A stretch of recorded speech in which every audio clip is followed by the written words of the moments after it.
रोजाना खबर रखे सब पे नजर। लाइक कीजिए, शेयर कीजिए और सब्सक्राइब कीजिए हमारे चैनल को।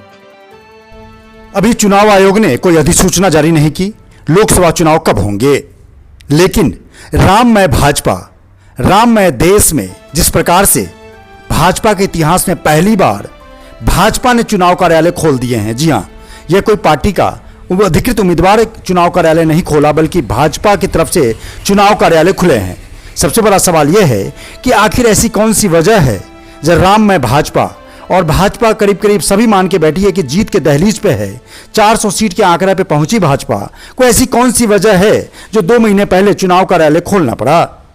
सबसे बड़ी बात क्या है कि 1980 से जब से भाजपा का गठन हुआ है, तब से लेकर आज तक यह इतिहास में पहली बार हुआ है कि भाजपा ने 2024 के लोकसभा चुनाव लड़ने के लिए सबसे पहले चुनाव ही नहीं खोले, चुनाव कार्यालय ही नहीं खोले, बल्कि अधिकृत उम्मीदवार के जिम्मे भी कुछ नहीं सौंपा। यानी कि पार्टी का कार्यालय खुला है और पार्टी का अधिकृत उम्मीदवार इसमें चुनाव लड़ेगा। मतलब साफ है कि कमल का फूल और मोदी के चेहरे पे चुनाव लड़ा जाएगा। लेकिन सवाल यह है कि आखिर 2 महीने पहले भाजपा को चुनाव कार्यालय खोलने की जरूरत क्यों पड़ी।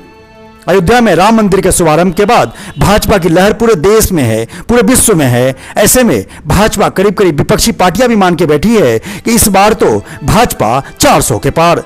लेकिन जिस तरीके से भाजपा ने 3 महीने पहले चुनाव कार्यालय खोल दिए, उसको लेकर हम ही नहीं बल्कि वहां बैठे मौजूद वक्ता, मेरठ महानगर अध्यक्ष सूरज जैन ऋतुराज हों या खुद सांसद राजेंद्र अग्रवाल हों या और भी वक्ता हैं, उन्होंने खुद ये बताया कि उनसे भी लोगों ने ये सवाल किया। तो सुनिए वक्ताओं ने क्या बोला। सभी सम्मानित मंच और यहाँ उपस्थित सभी देव तुल्य कार्यकर्ता बहनों, आज जब मैं आ रहा था तो मेरे 2-3 मित्रों ने पूछा कि आज कार्यालय का उद्घाटन है, क्या आपके यहाँ प्रत्याशी घोषित हो गया? मगर प्रत्याशी तो घोषित नहीं हुआ। जब प्रत्याशी घोषित नहीं हुआ तो कार्यालय काहे का है? मैं कहा हमारे यहाँ जो उम्मीदवार होता है वो उम्मीदवार नहीं होता, वो केवल कमल का फूल होता है। और कमल का फूल भी केवल एक जगह नहीं, हमारे देव तुल्य कार्यकर्ताओं के दिल में निवास करता है।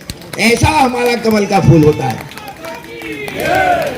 देखिए, जिसको डॉक्टर श्यामा प्रसाद मुखर्जी ने, दीनदयाल जी ने, अटल जी ने, अडवाणी जी ने, यदि भी उनको कल भारत रत्न मिला है, हमें बहुत बड़ी विरासत हमको मिली हुई है।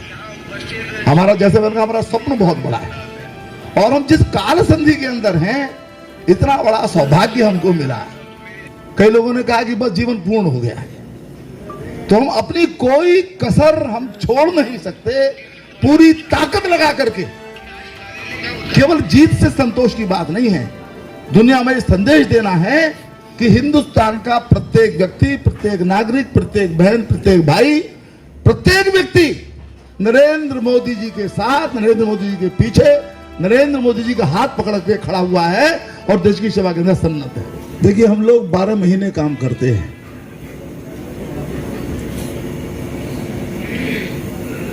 केवल चुनाव के दिनों में काम नहीं करते। चुनाव होता है, चुनाव के अगले दिन से काम करना शुरू कर देते हैं। मैं एक उदाहरण सुनाया करता हूं कि जब उत्तर प्रदेश के अंदर 2017 में चुनाव हुआ, हम लोग सोचते थे कि हमारी 350 सीट आ जाएंगी तो अच्छा हो जाएगा, 300 तो बहुत ही अच्छा हो जाएगा। लेकिन हमको पता है कि 325 सीटें प्रदेश की जनता ने हमको आशीर्वाद के रूप में प्रदान की। लखनऊ में बैठक हुई, माननीय अमित शाह जी उस बैठक को लेने के लिए पहुंचे। सबने सोचा कि आज तो अमित शाह जी कहेंगे कि चलो भाई बहुत बढ़िया काम हुआ, एक दिन की छुट्टी। अमित शाह जी ने बैठक ली और अमित शाह जी ने कहा कि हमको बहुत बड़ी जिम्मेदारी प्रदेश की जनता ने सौंपी है, इसलिए हमको आराम करने का कोई हक नहीं है। और प्रधानमंत्री जी कहते हैं, प्रधानमंत्री जी भी, कि भाई जिसको आराम करना हो वो भारतीय जनता पार्टी का कार्यकर्ता नहीं रह सकता। हम चुनाव लड़ने के लिए तैयार खड़े नहीं हुए हैं, हम उसके लिए नहीं बने हैं। हमारा बड़ा सपना है वो सपना जब हमारे सांसद नहीं होते थे तब भी था, वो सपना जो हमारे 2 सांसद रह गए तब भी था। हम हारे या जीते, उस सपने को अपनी आंखों में बसा करके, उस सपने को अपने दिल में संजो करके हमने अपने कर्तव्य पथ के ऊपर पैर बढ़ाए। इसलिए हम दिन रात काम करते हैं। हमारे लिए कोई व्यक्ति महत्वपूर्ण नहीं है, कौन व्यक्ति विधायक होगा, कौन व्यक्ति सांसद होगा, कौन व्यक्ति कुछ और होगा। हम उस अपने संकल्प के लिए आगे चलते हैं। और इसलिए अभी जैसे ऋतुराज जी कह रहे थे कि पूछा ये कार्य का उद्घाटन कैसे कर रहे हो? भी क्योंकि प्रत्याशी का नाम घोषित हो उसके बाद चुनाव कार्य का उद्घाटन होता था। हम भी सामान्य ऐसा करते थे, परंतु उस वक्त भी प्रत्याशी का नाम घोषित होने से बहुत पहले से संगठन प्रत्येक स्तर के ऊपर समर्पित कार्यकर्ता प्रत्येक स्तर के ऊपर अपनी जान खपा करके और वो आगे बढ़ता था। वो ठीक कहा, हमारा प्रत्याशी तो परमानेंट है। हमारा प्रत्याशी कमल का फूल है, कमल का फूल। और हम निश्चित रूप से विकास के लिए काम करते हैं, वही हमारा सपना है। चलो इससे चेयर मार दो। संगठन ने उठाया है, वो बात प्रारंभ हुई है, वो बाधाएं हटनी प्रारंभ हुई हैं। श्री राम जी का मंदिर स्थापना हुई, प्राण प्रतिष्ठा हुई, आपने सबने देखा। अब सब आतुर है कि हमें दर्शन पहले मिल जाए, हमें दर्शन पहले मिल जाए, तांता लगा है। तो ये सब विकास और ये सब जो मान्यताएं हमारी पुनर्जागृत हुई है, ये बनी रहे, इसके लिए हमारी पार्टी की सरकार, मोदी की सरकार जरूरी है। इसलिए मोदी योगी जरूरी है कि जो बीड़ा हमने उठाया है वो बीड़ा जारी रहे, वो हमारा संघर्ष जारी रहे और इस देश की संस्कृति को हमें सुरक्षित रखना है। इसलिए जरूरी है कि भाजपा आए।